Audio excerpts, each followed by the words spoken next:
il montre que le monothéisme juif est d'abord l'expression historique du monothéisme de l'argent dans des sociétés antiques où l'échange entre pôles agraires s'est progressivement effectué dans une spécialisation de pôles comptables et de pôles commerciaux. Marx dit exactement la même chose qu'Attali.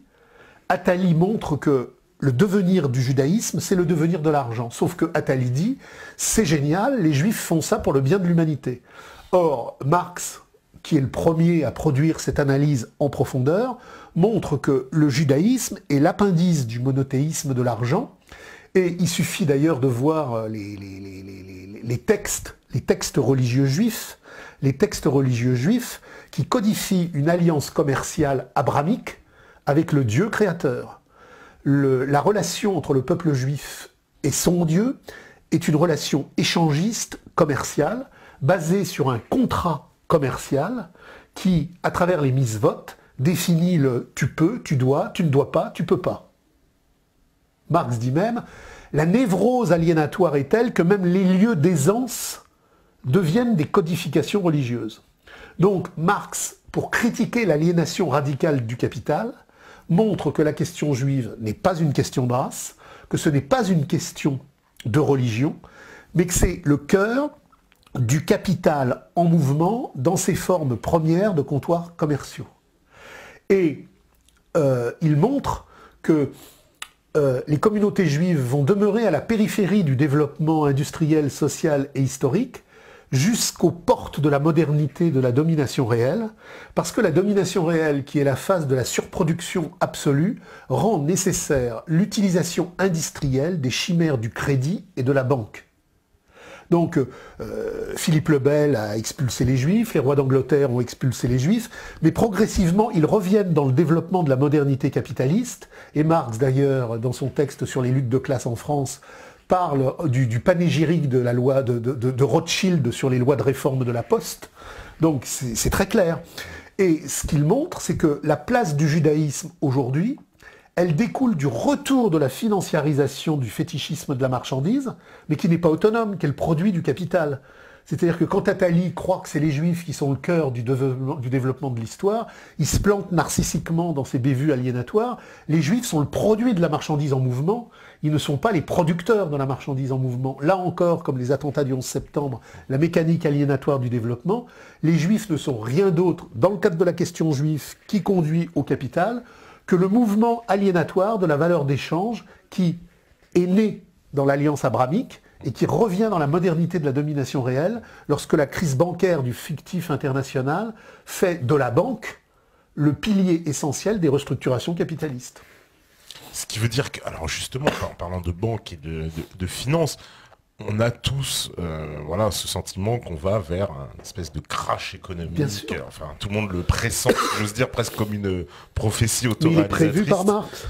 Ouais. C'est-à-dire que ce qu'il faut bien comprendre, le capital est une impossibilité en mouvement. Le capital est une impossibilité en mouvement parce que le capital est basé sur la valeur. Les machines ne produisent pas de valeur. Seul l'homme exploité produit de la valeur par les incréments de valeur qui résultent du travail non payé. La machine ne contient que la valeur que le travail humain aliéné qui l'a produit y a mis. Et le capital, dans le cheminement aliénatoire des concurrences internationales, est obligé de produire de plus en plus vite. Donc il est obligé de recourir à des machines qui ne produisent pas de valeur. Donc il y a une baisse permanente du taux de profit qui doit constamment être compensée par une augmentation de la masse. Donc il est condamné à produire de plus en plus, puisque dans la logique interne de sa structuration, son taux de profit ne cesse de baisser. Ce qui produit des saturations de marchés internationaux considérables, comme en 14, comme en 39, avec obligation de détruire la surproduction pour repartir à zéro sur des bases de valorisation du taux de profit. Le gros problème qu'a le capital aujourd'hui, c'est que postérieurement à la guerre de 1945, il n'a pas simplement écrasé ses adversaires, le Japon et l'Allemagne, mais il les a vassalisés culturellement. Donc il les a empêchés de redevenir des puissances autonomes. En les empêchant de redevenir des puissances autonomes, cette troisième guerre mondiale qui devrait voir les pays technologiquement les plus en pointe s'affronter, États-Unis, Europe, Japon, est impossible. Donc, recours au terrorisme manipulation terroriste, manipulation monétaire. La manipulation monétaire et la manipulation terroriste sont les deux mains complémentaires d'un capital qui aujourd'hui ne peut pas détruire l'Europe et le Japon autrement que des infiltrations diplomatiques et des processus de neutralisation géopolitique. Quant à la Russie et à la Chine, il faut bien que les auditeurs se disent que la Chine et la Russie sont des colosses aux pieds d'argile qui, après 50 années de capitalisme d'État bolchevique, staliniste, n'ont que des productions secondaires, des réserves énergétiques, des réserves monétaires, mais n'ont aucune capacité de pointe en technologie offensive. Or, la guerre pour le repartage des marchés, on l'a vu en 14-18, on l'a vu en 39-45, elle s'est faite entre les pays en pointe technologique. Angleterre, Allemagne, Japon, États-Unis. La Russie n'est intervenue dans le second conflit mondial que financée et armée par les États-Unis. À Berlin, quand il y avait 30 T-35 qui rentraient, il y avait 2 champs Sherman. Les convois de Mourmansk avaient ravitaillé en avion, en char, une Russie qui était incapable d'avoir la technologie militaire. Ouais, il y avait des valises, semble-t-il, d'argent. Enfin, sans l'argent américain, les Russes n'auraient jamais pu faire la guerre. Et même pendant la période de la guerre froide, il y avait des technologies américaines qui étaient vendues aux Russes. L'ennemi des États-Unis, c'est l'Europe. Il fallait vassaliser le continent européen en 2 parcelles. Parce que ces 2 parcelles non réunifiées assuraient aux États-Unis plusieurs décennies d'impérialisme sans problème. Le fait que toute l'Europe de l'Est soit sous la domination soviétique obligeait la partie occidentale à se ranger sous le parapluie américain. Donc, quand Marx dit « la vérité s'inscrit toujours en négatif des apparences », à bas la merde journalistique, à bas la merde universitaire, à bas la merde éditoriale, si vous voulez comprendre le monde, foutez toutes les poubelles institutionnelles de production officielle et allez creuser en profondeur à l'envers des discours officiels. Parce que l'Europe était enfin, l'Union européenne, c'est un outil de domination américaine. L'Union européenne est une structure d'écrasement européen. Bruxelles, c'est un missile américain pour détruire l'Europe. Parce que beaucoup de gens ne comprennent pas, puisque ça nous est présenté, encore une fois, de façon inversée. Enfin, on n'a jamais vu un problème diplomatique ou géopolitique international de taille où l'Europe et les États-Unis ont été en désaccord. Il y a eu au moment de De Gaulle, mais c'est fini. Donc, non, depuis on appelle ça la communauté internationale. Voilà. Ils aiment bien ce nom-là. Alors, qu'est-ce que on me dit encore? Alors, je crains fort qu'il va falloir traverser un effondrement mondial économique d'abord, puis retourner à l'Éden de la communauté des origines. Ah, mais il va venir l'effondrement mondial, parce que ce qu'il faut comprendre, c'est que justement là, il y aurait dû y avoir cette 3e guerre mondiale qui n'a pas eu lieu. Il y a donc les manipulations terroristes et il y a les manipulations monétaires.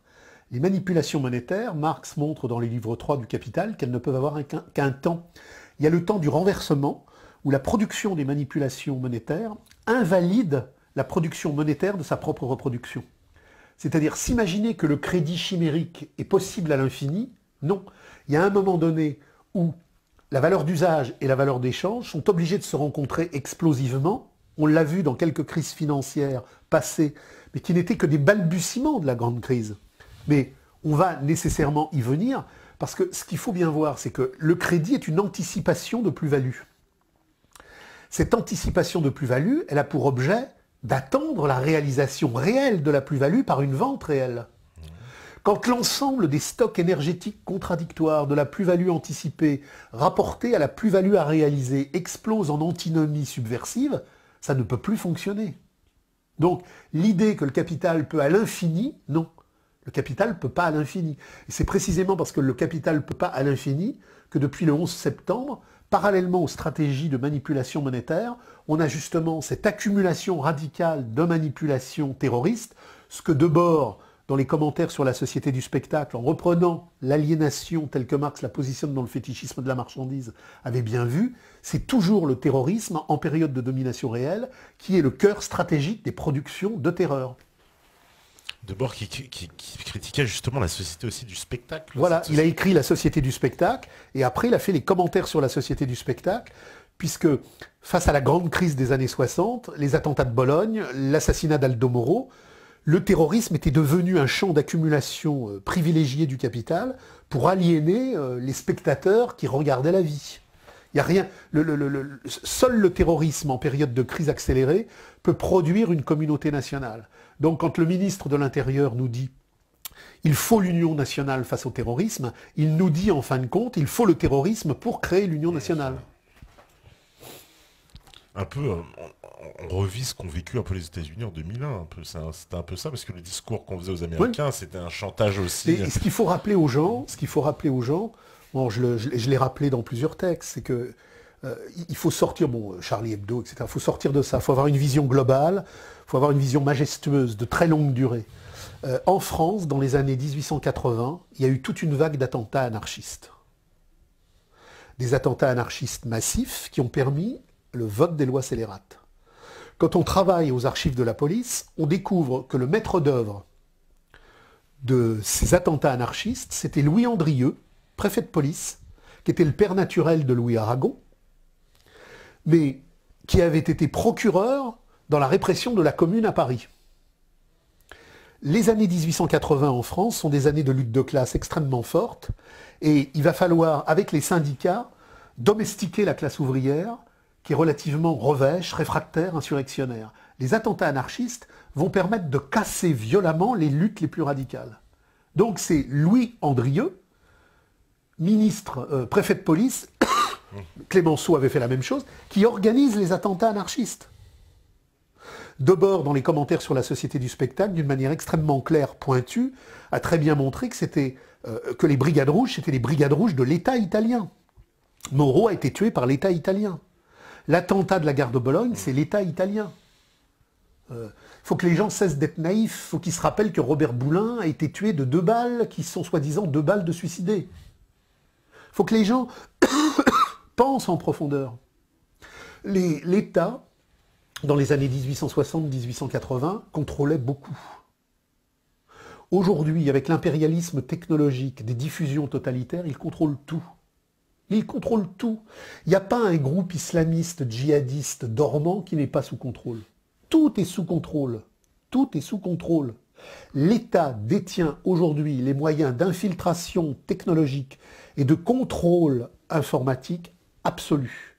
Rien n'a lieu hors des volontés stratégiques de l'appareil d'État pour casser les luttes des classes. Donc on peut dire que tout groupe comme ça qui émerge, se disant... c'est forcément... Mais à l'époque de Clémenceau, quand il y avait un groupe anard de 3 mecs qui se réunissaient dans un grenier pour envisager une diffusion de tracts radicaux ou éventuellement mettre en marche un attentat, Clémenceau était prévenu le lendemain. À l'époque de Clémenceau, il n'y avait pas les portables. Il n'y avait pas d'internet, pas de caméra, non. pas de... Aujourd'hui, l'État sait tout, l'État fait tout, parce que l'État est l'organisme absolu du chaos indistinctif, de toutes les généralisations aliénatoires qui doivent opacifier le regard du spectateur aliéné pour que le spectateur aliéné demeure un spectateur de l'aliénation.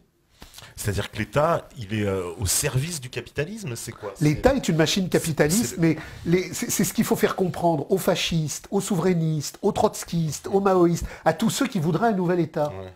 Marx nous a appris cette chose substantielle, c'est que il n'y a pas d'État émancipateur. L'État est par essence universelle, objective et incontournable, une mécanique capitaliste d'oppression.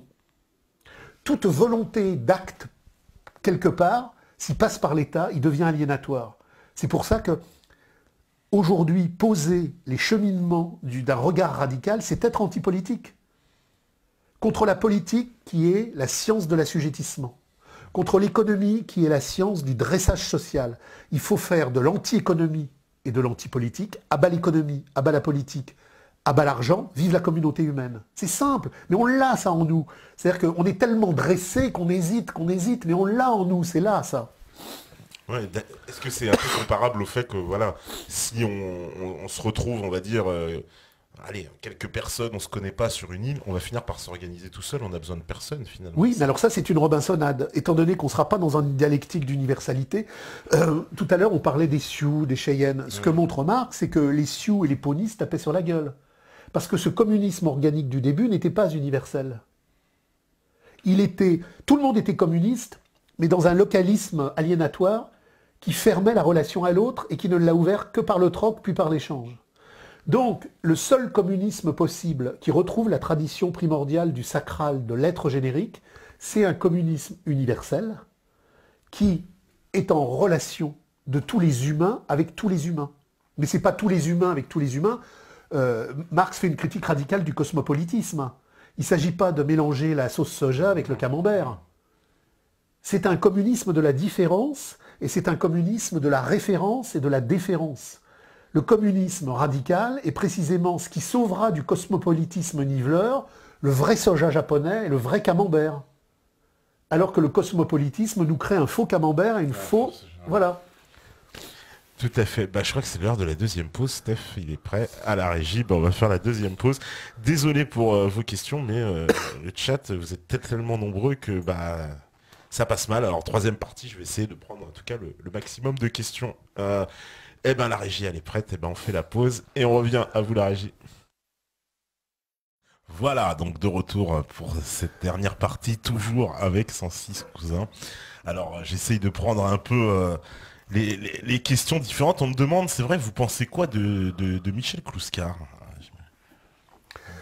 Michel Clouscar, c'est pas inintéressant, mais c'est une pensée qui n'apporte rien par rapport à ce que Marx avait dit. Michel Clouscar, c'est une intelligence qui est en marge du PC, qui est effectivement un vieux machin complètement décomposé, revigore à la périphérie la critique de la modernité.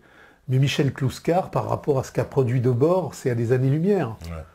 C'est-à-dire que ce qu'il faut bien comprendre, c'est que il n'y a pas de modernité, il n'y a pas de post-modernité, il n'y a pas d'hyper-modernité, il y a la domination réelle du fétichisme de la marchandise, tel que Marx l'a montré dans les manuscrits de 1944, tel que Debord l'a reprise et tel que je le synthétise dans les deux bouquins dont on a parlé. Mais tout a été dit par Marx. Tout a été dit par Marx.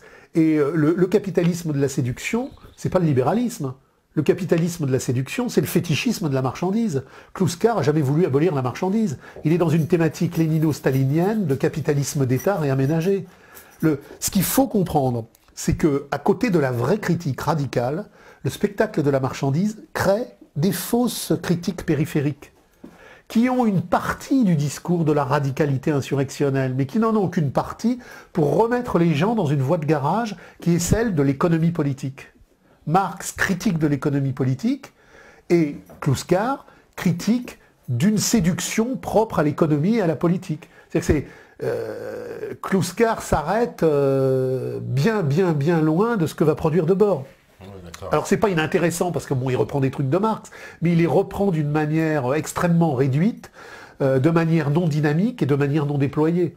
Si vos lecteurs veulent lire une critique radicale de l'imposture contemporaine, il faut lire Guy Debord, La Société du spectacle, et les commentaires sur la Société du spectacle. Là, à partir de ce qu'avait dit Marx, tout est dit, parce que tout est dit dans ce que nous vivons là au quotidien, de la macro-histoire, de la micro-histoire et de toutes les interactions qui lient l'une à l'autre. Alors, on me demande aussi, qu'est-ce que vous pensez de Baudrillard? Sa vision était également l'inversion des choses et des simulacres qui remplacent la réalité. Sommes-nous dans la société du simulacre? Oui, mais c'est pareil, Baudrillard. Ce qu'il faut comprendre, c'est que le crétinisme universitaire de la marchandise ne donne rien comme radicalité des profondeurs.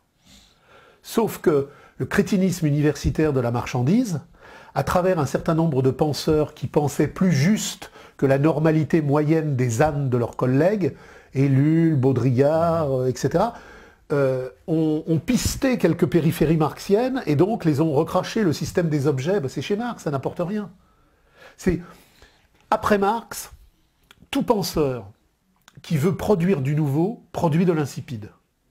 Et après Marx, tout penseur qui produit une pensée juste produit du Marx réécrit. Non pas parce que Marx est le démiurge, mais parce que, comme je l'ai écrit tout à l'heure, il est le pôle central de la grande conflagration des impostures issues de la révolution de 1789. Et cette révolution de 1789, c'est le grand tramway infernal qui positionne le temps présent. Donc, en ayant, à la suite de Hegel, tout compris de l'imposture de 1789, il a par conséquence et en résultat tout saisi de ce qui fait le temps présent de la liberté despotique de l'argent. Et donc, là, en fait, l'analyse qu'il a produite déjà au 19e, elle s'applique jusqu'à aujourd'hui. Parce qu'au 19e, si vous voulez, au 19e, il théorise la domination réelle qui n'existe pas encore. Marx, dans son œuvre, dit « Je suis en domination formelle. Le capital n'est pas encore la complétude réalisée du monde. Il n'est pas encore l'économie monde. Il est dans des balbutiements déjà bien avancés parce qu'on a dépassé la révolution de 89, 1848. Donc le capital...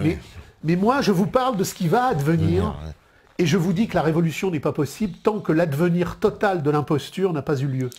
Oui, parce que, par exemple, au 19e siècle, on pouvait se dire, voilà, l'Angleterre capitaliste, à la limite, bon, oui, normal. Mais vous aviez des pans entiers du monde. Mais ce que j'allais dire, on pouvait pas penser que je sais pas, les îles des Tonga, 100 ans après, en fait, sera aussi capitaliste, alors qu'ils n'étaient pas du tout capitalistes. Pour que le capitalisme s'effondre, il faut que le capitalisme soit devenu le tout du monde. Car c'est uniquement au moment où il devient le tout du monde qu'il est obligé de n'être que le rien du monde. Ça, c'est Marx. Et tout est dit. Alors, il a eu des spasmes narcissiques, même s'il avait cette vision juste, il y a eu des mouvements sociaux et historiques où il s'est emballé. Parce qu'on est comme ça dans le spectacle narcissique de l'émotion première. Donc il y a eu des moments où, pour une crise financière ou une crise politique, il pensait qu'on pouvait avancer les choses. Mais c'était une erreur. En fait, il ne s'était pas trompé dès le début. Et donc, il avait raison sur le fond, et il s'est planté sur des formes secondaires, là où précisément il était happé parce que vos lecteurs ou parce que les auditeurs peuvent dire « mais l'efficacité, qu'est-ce qu'on fait ?» On ne peut pas se borner à dire que l'argent est pourriture et on ne fait rien. Ben si, tout ce qu'on fera en gardant l'argent sera pourriture. Donc il faut préparer le grand combat qui vient. Il faut être des anticipateurs. Il faut être des sémaphores de la grande fracture qui arrive. Tout ce que le capital est en train de détruire sera détruit. Le cosmopolitisme mondial de la marchandise détruira définitivement les nations. Comme la nation a définitivement détruit les vieux pays d'Ancien Régime. C'est une marche historique inexorable. Par contre, si on comprend la force de cette marche inexorable et infernale, on court devant pour s'y opposer sur le seul terrain qui peut effectivement la casser, c'est le combat anti-mercantile radical. Le capital supporte toutes les recompositions gauchistes, droitistes, ultra-gauchistes, ultra-droitistes. Il n'y a qu'une seule recomposition que le capital ne peut pas admettre, c'est la remise en cause du procès de valorisation. C'est-à-dire cette valorisation de l'aliénation qui se répand partout et qui transforme tout en marchandise. Si ça, on le conteste, le capital ne peut plus fonctionner. Et si nous sommes des milliers et des milliers, puis des millions et des millions, au moment de la grande fracture bancaire, on peut imaginer j'ai quelques difficultés là parce que je... Donc oui, au moment de la grande fracture bancaire, c'est le fameux choc. La grande fracture bancaire, c'est pas un crack de plus fort que les précédents.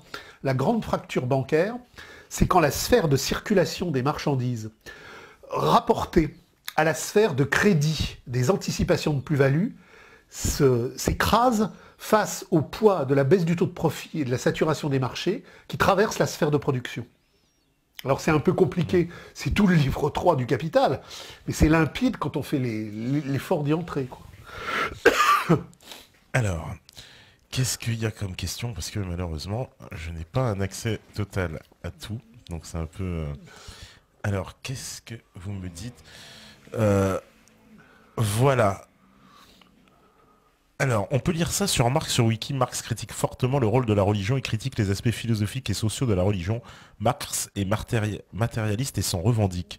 Ah bon? Non. Ça, c'est définition Wikipédia. D'abord, Wikipédia, ça n'est que Wikipédia. Marx critique la religion au nom de l'être générique et du sacral. Marx critique la religion en disant qu'elle est l'opium du peuple. Ouais. Opium du peuple au sens où elle compense les douleurs, les affections et les tiraillements, et qu'elle vient permettre à l'homme de se centrer sur une recomposition fantasmatique, parce qu'il n'a plus de fantasme, il n'a plus de cœur, il n'a plus de réalité. Mais, comme je l'ai dit tout à l'heure, il ne faut pas confondre religion et sacral. La religion est l'anti-sacral. La religion est la mise en pièce du sacral pour le transformer en sacré, à côté des pouvoirs étatiques qui sont le profane. Marx, comme Engels, quand il parle des communautés primitives, des communautés organiques, voit très bien l'être générique. Marx parle même de ce naturalisme achevé. Ce naturalisme achevé de l'être générique qui est le sacral, mais qui n'est pas la religion, puisque la religion n'est qu'une caricature du sacral, qui se met à côté de l'appareil d'État pour contrôler et neutraliser les populations. Quand l'Église institutionnelle se met à droite de Constantin, elle est aux antipodes de la radicalité insurrectionnaire du Christ. C'est un appareil de contrôle social avec ses évêchés, ses parcours, ses provinces, pour aider l'Empire à contrôler la population. Ça n'a rien à voir avec le Christ.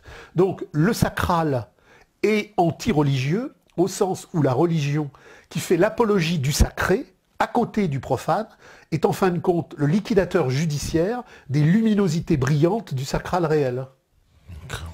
Et pour ce qui est de la colonisation, c'est quoi? Ça aussi fait partie du processus du capitalisme, parce que la colonisation, c'est quoi? C'est l'expansion pour trouver de nouveaux marchés ou c'est... Marx et Rosa Luxembourg montrent que le capital a donc deux périodes, la domination formelle et la domination réelle. En domination formelle, le capital a une crise, il colonise, il se restructure, il a une crise, il colonise. La colonisation est ce par quoi, par exemple, le marché anglais va contraindre les Chinois, dans la guerre de l'opium, oui, à acheter de l'opium chinois. Oui, parce qu'ils étaient déficitaires, voilà, déficit commercial avec donc, la Chine.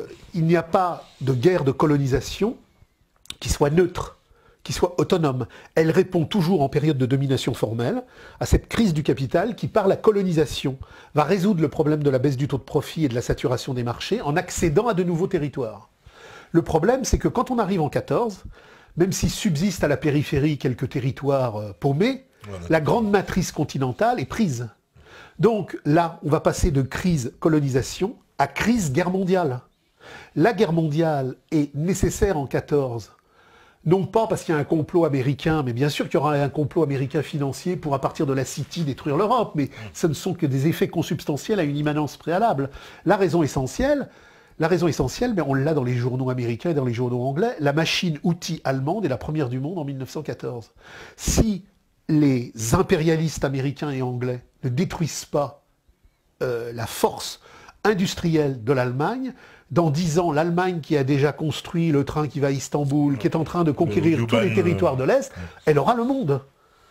Donc la Première Guerre mondiale, crise du taux de profit, saturation des marchés, nécessité absolue de détruire les empires centraux pour l'Angleterre et les États-Unis.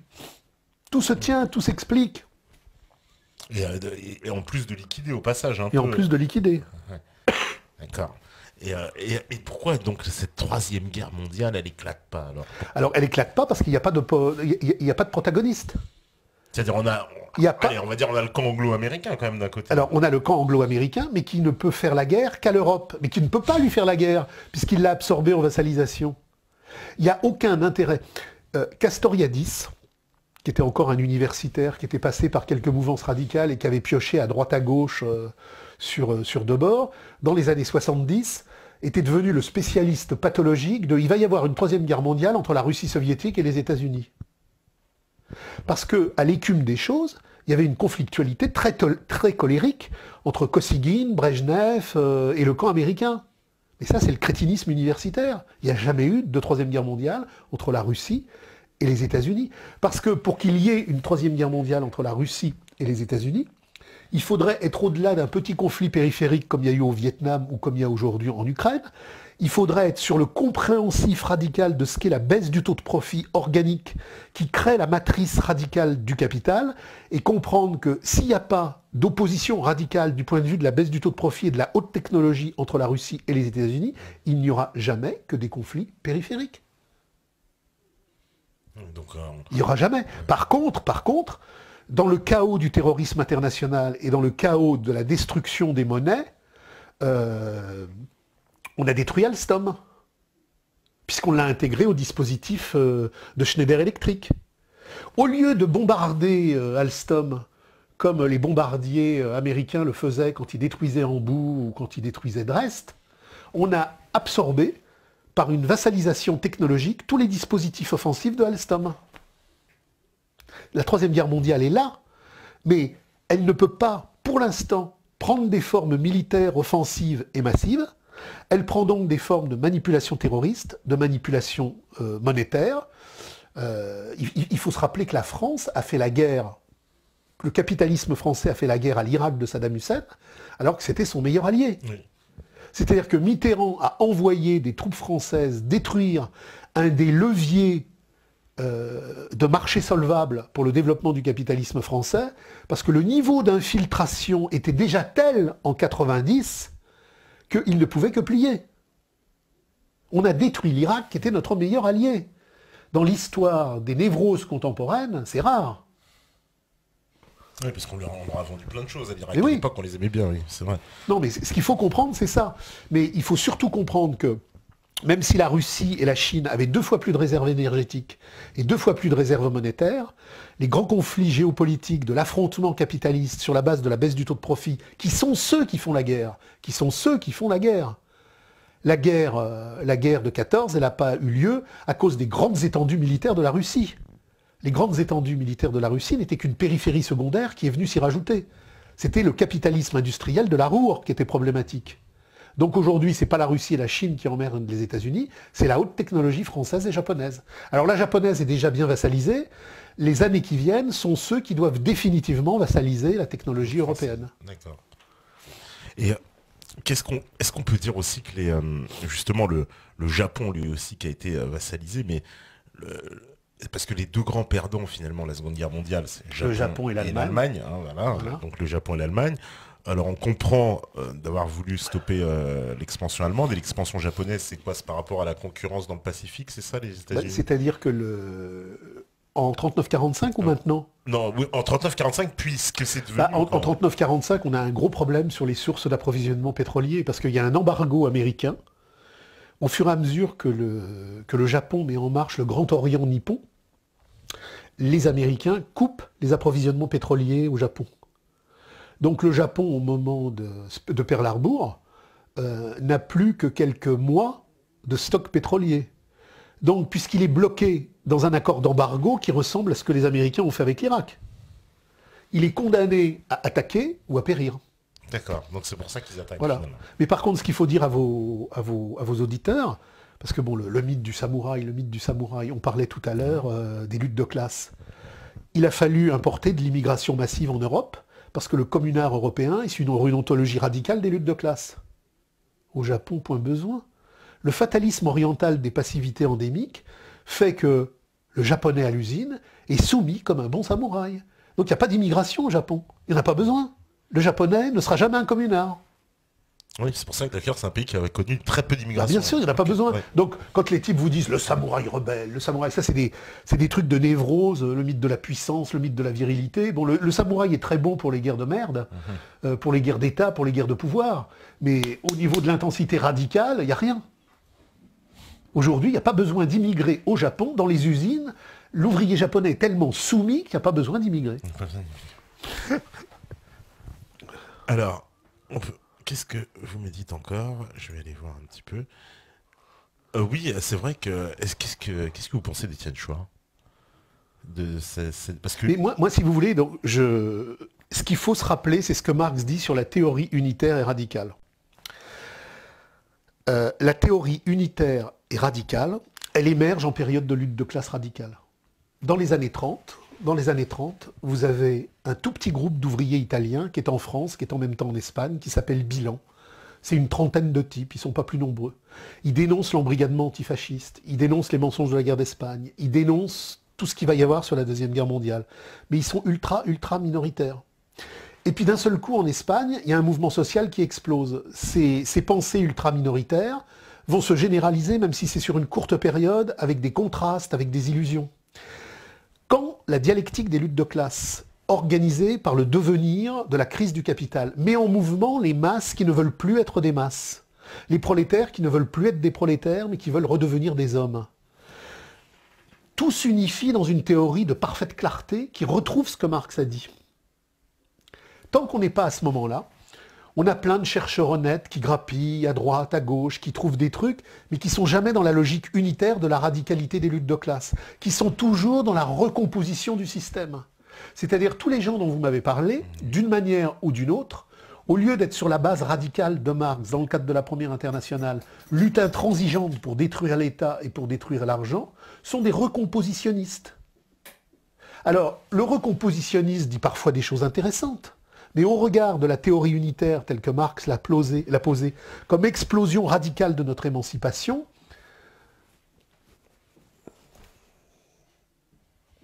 Il faut être modeste. Si vous voulez, il faut être modeste. Modeste, c'est humilis, c'est la terre. Humilis, c'est homo. Être humble, c'est être plein d'orgueil radical pour la transmission.